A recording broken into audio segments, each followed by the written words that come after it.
got in. Well, they all do that, don't they? Cashed in, not to the extent that Starmer's done. Apparently there is an investigation now going on there is that. about the people that he's appointed. He's cashed in 100 grand's worth of gifts. He's given Lord Ali a security pass, which I understand now has been rescinded, but that was, very convenient after 100 grand's worth. And he's breached parliamentary rules. Keir Starmer's political voyage is unravelling at a speed many didn't think was possible. Once seen as a man of integrity and a beacon of transparency in British politics, he is now at the epicentre of a swirling storm of controversy. Starmer vowed to lift the Labour Party out of political chaos, but things are going in the opposite direction. He is now facing accusations of violating his most sacred commitment to voters. Prisoners are going to be released in a single day. Next month, I'm releasing these prisoners in the interests of public safety. Sex offenders, violent criminals will be released en masse to create vital space for white working class protesters who've been angrily waving Union Jacks about, stealing sausage rolls from Greggs, bath bombs from Lush, or quite simply writing naughty things on the internet.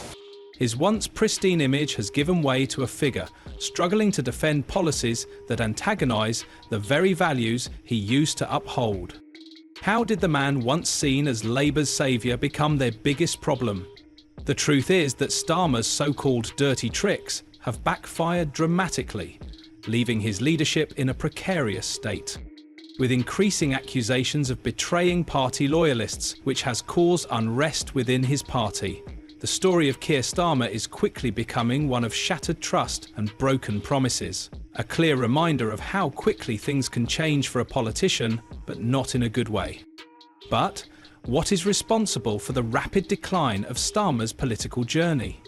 Ensure you watch this video till the end to get the full details of this political firestorm that can change the direction of British politics. Have found a £22 billion black hole in the economy. And we've got to fix it. What we're not going to do is pretend it isn't there or paper over it. That's what the last government did, and it made it worse. That means we've got to make tough choices. I don't want to cut the winter fuel allowance. I don't think anybody government wants to do that, but we've got to fix the foundations of our economy. And that's what this is all about, making sure that we fix the foundations, and then having done that, that we can build the better future that pensioners and so many other people voted for in this election. So this is a tough decision. Not a decision I want to make, but I'm absolutely determined we'll stabilise the economy and fix the foundations. And then on that, we will build the better Britain that we were elected into government. Keir Starmer's entry into politics was heralded as a breath of fresh air. He presented himself as a stinking contrast to Boris Johnson's leadership, which was chaotic. Starmer founded his campaign on the principles of honesty, stability, and a commitment to reform. With his background as the Director of Public Prosecutions, he positioned himself as a leader of integrity. Committed to scrapping them in They're your first all term? pledges, Andrew. So the answer to these questions is yes. So university tuition fees being scrapped will be in a Starmer manifesto? Yes, that's why it's the a next pledge. election. In the beginning, Starmer's approach yielded remarkable results. His approval ratings surged as he managed to capture the attention of disillusioned voters, who had grown weary of the relentless political theatrics that often overshadowed meaningful discourse. Public services. I am confident that we will get that growth. It is and if you don't? It is the single defining mission of an incoming Labour government. I've set out 5 missions, 5 purpose-driven things that we will go for over 5 and 10 years. And one of them is the highest sustained growth in the G7. It is the central one. It's not just one of them. Okay. It is the central mission of the incoming Labour government. Because everything else hangs off that. Absolutely. And I'm asking, what if you don't get it?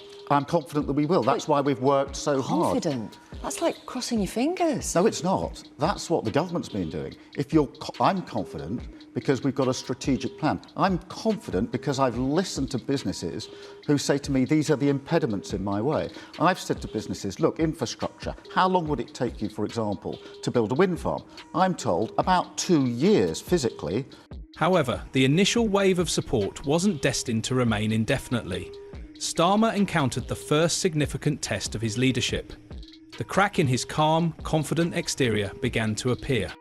Questions arose. Could he genuinely bring the transformative change he had vowed to deliver, or was he another politician destined to be caught in a web of traditional political manoeuvring and hollow promises? The stakes were high, and the world was watching closely. In recent months, Starmer's leadership seems to pivot from the noble pursuit of trust building to a frantic effort at damage control. Now, Starmer and the government are going to face more questions and resentment from the public as the recent announcement on tuition fee hikes raises more concerns. Furious education leaders accused Sir Keir Starmer's government of asking already debt-ridden students to foot the bill to keep the lights and heating on in their universities. And they warned that universities cannot continue to be funded by an ever-increasing burden of debt on students.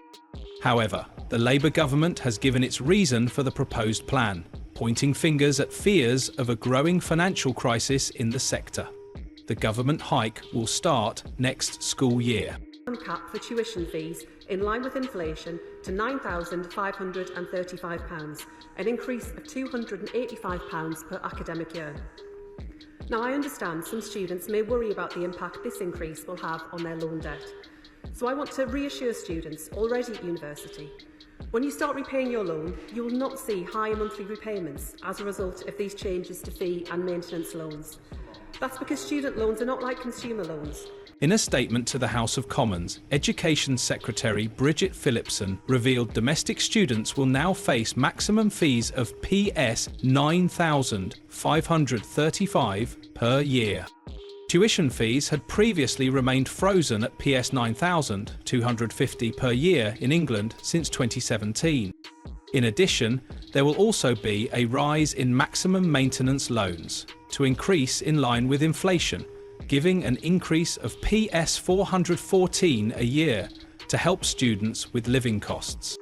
However, the announcement has received significant backlash from most Britons. Some of them branded the decision as economically and morally wrong.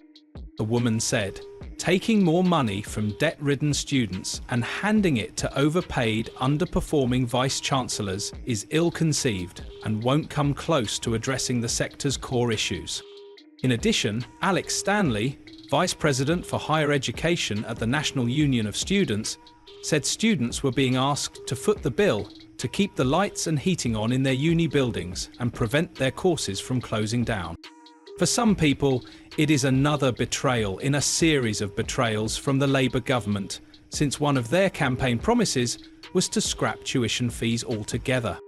Laura Trott, in her new role as Shadow Education Secretary, said, "Last week, Labour declared war on businesses, private sector workers and farmers with their budget. Now it seems they want to add students to the list." The title of an article written by the now Secretary of State proclaimed, "Graduates, you will pay less under a Labour government." Well, Madam Deputy Speaker, it turns out you will pay more. More broken promises. Secretary of State. Madam Deputy Speaker, amidst the full outrage that we just heard from the Shadow Education Secretary, I didn't at one point hear what her response was in terms of whether she will support this or not. Then she pivoted the voters by reminding everyone of Starmer's campaign promise, with Keir Starmer elected to Labour leadership on a pledge to scrap tuition fees. No mention of the rise in the manifesto, and the Education Secretary saying in just July this year Labour had no plans to raise fees. Students can be forgiven for feeling betrayed. This is another broken Labour promise to add to the long list. With each passing day, the Labour Party and Keir Starmer continue to disappoint the average voter, who thought the party would bring a much-needed Purginsta to their lives in a positive way during the elections. And if the latest plan to raise tuition fees isn't enough, the rising cost of living is making voters even more doubtful of Starmer's leadership style and possible fulfilment of his promises. The cost of living crisis has led to rising prices of household essentials, including food, utilities, mortgages and rents. The Office for National Statistics, Public Opinions and Social Trends, the Great Britain Bulletin reported that 89% of adults see the cost of living as an important issue facing the UK3. Whilst this has an impact on adults, the cost of living crisis has impacted young people in several different ways. Elections, bracket, 2021.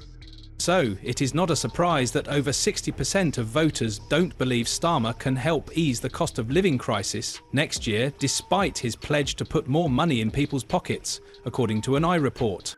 These stark figures suggest that voters are not yet feeling the change promised by the Prime Minister en route to election victory in July. Coming after 2 months of rising inflation, they also underline the task Starmer and his Chancellor Rachel Reeves have to fulfil the central pledge in the government's plan for change unveiled in December, to raise living standards. But it already feels like a broken promise from Labour to the people. Amounts of money, and I remember struggling with the bills and the telephone being cut off and things like that. So I know firsthand what it feels like to sit around the kitchen table and say, look, I just can't actually pay all this. And I know that millions of people are in that state of mind at the moment. They're worried sick. That's why I thought it was very important for us to have a very clear, simple policy. We'll freeze your bills. We won't allow that to happen. And we'll get oil and gas companies from their excess profits to pay for that freezing of the bills. It's simple, it's straightforward, it's a political choice. However, that is not the only reason. Starmer's reputation is in the mud with voters at the moment. The energy crisis has played its part. The energy cost in the UK continues to rise, and many voters are wondering why they chose to stand with Labour during the general elections. Overall, the trick Starmer used to win over voters by pretending to support right-wing and conservative ideas only to quickly pivot to the right is fast failing, and he is in serious quagmire. Do you think Starmer can regain the confidence of voters? Let us know your thoughts in the comments section below. Thanks for watching and see you in the next video.